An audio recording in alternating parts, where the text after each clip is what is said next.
So ayan mga tudes, good day sa inyong lahat. So Archie Motovlog here. So may nag-comment na naman sa video natin. So sabi niya, waiting na lang ako sa bagong kulay na lalabas ni Click 160.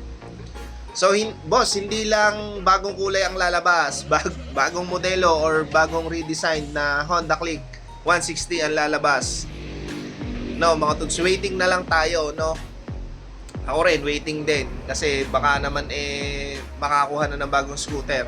Pero ulitin ko lang din yung huling sinabi ko doon sa vlog ko na hindi ito ang inaasahan kong modelo na lalabas sa Click. Kasi nga, naglabas sila ng balita noong nakaraan na nagre-research sila kung pwede bang lagyan ng VTEC yung 160cc na engine ng Honda, no? Mga tuds, yung katulad ng nakakabit sa PCX, sa ADB, saka sa Click 160. Saka sa Airblade, no mga tuds. So, hindi lang bagong kulay ang aabangan natin, bagong bodyworks. Tara, silipin natin. Then, bago tayo magsimula, credits nga po pala kay Street Moto sa kanyang balitang ito. Yan. First look, Honda Vario Evo 160. So, tingnan pa natin yung iba pang images. So, ayan, kitang-kita naman. All LED headlight, redesign.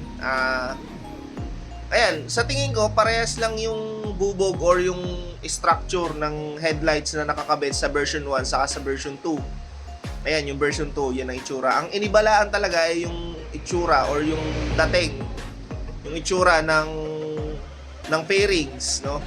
Ayan. At the same time, yung taillight, yan din. Parehas lang din sa dating modelo. Fairings lang talaga ang binago. So, ayan, yung ilalim ng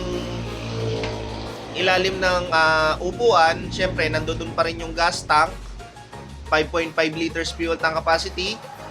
Tapos LCD display pa rin, yung wala pa rin bago, yun pa rin yung itsura ng kanyang dashboard. Ito yung yung ikinadidismay ako sa Honda kasi paulit-ulit lang yung ginagamit nilang dashboard, no, mga tools. Na sa isang banda naman, may advantage din yon kasi syempre marami kang makukuhanan na piyesa na ganyan. O masira man yung dashboard mo or maluma na, pwede kang kumuha ng ganyan, madali kang makakuha kasi maraming motor na gumagamit ng ganyang dashboard, no. Yun lang nakikita ko, pero yung sa itsura, wala, nakakasawa na. So, trademark Vario Click 160 speedometer. Equipped with idling stop and smart key system, no. Ayan pa rin. Etong U-Box na to, yan din yung sa version 1, parehas lang din. So ano pa ba ang bago? Ayun, 156.9cc single cylinder, single overhead cam, 4 valves, liquid cooled, naka ACG starter, 15.2 horsepower. Tapos slightly pinalakas siya kasi dati 13.8 Newton meters of torque lang yung version 1. Ngayon pinalakas na, ginawa ng 14 Newton meters of torque. Di may extra batak na yun, may extra hatak na yun, di ba? Kasi pinalakas nila. Tapos syempre yung pinagmamalaki ng Honda Click 160 yung kanyang spacious footboard, no mga tools. Kaya nga nabansagan nito na pan-deliver kasi nga ayan, may footboard or may gulay board siya. Tapos ayan, ito yung gusto kong mailabas dito sa Pilipinas, yung ABS variant, no. So ABS variant, front ABS lang pala. Tapos mas malaki ang disc brake niya kumpara sa CBS model. Ayun, kitang-kita naman yung comparison. Credits po kay Street Moto. Yan. Tapos, sa ABS variant, meron naman siyang disc brake naman sa likod. Tapos sa CBS variant, naka-drum brakes pa rin. Ayun, yun lang pala ang bagong upgrades. Kung tutusin, may tweaks din pala sa braking system. Sa ABS variant, mas malaki ang disc. Tapos, equipped na siya ng single channel ABS.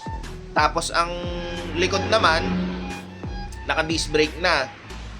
Tapos, sa CBS variant naman, yung pa rin, typical na braking system, unahan at likod ay nagsasabay ng preno. Kapag nagpreno ka sa likod, no, mga tools. So, yun lang naman, mga Tudes.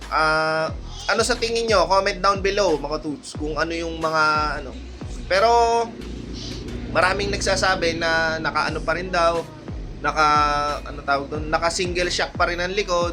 Wala tayong magagawa doon, mga Tudes, kasi yun talaga ang trademark or yun talaga ang pagkakayari ng motor na ito nung simula pa lang. Click 125 pa lang, ganyan na talaga itsura niyan. Kaya hindi na natin masasabi na i-upgrade, gawing dalawa ang shock, no? Nasa sa inyo na lang yan kung ipapamodify nyo or else lipat kayo ng modelo like NMAX, Aerox or PCX or ADV 160 ang inyong bibilhin na naka-dual shock na ang likod. Pero dito naman, nakakagamit naman ako ng Click 160, wala namang problema sa handling. Ayan, minsan nga, mas maporma pa pagka iisa ang shock. So, ano sa tingin nyo, mga Tudes? Ride safe always. Peace.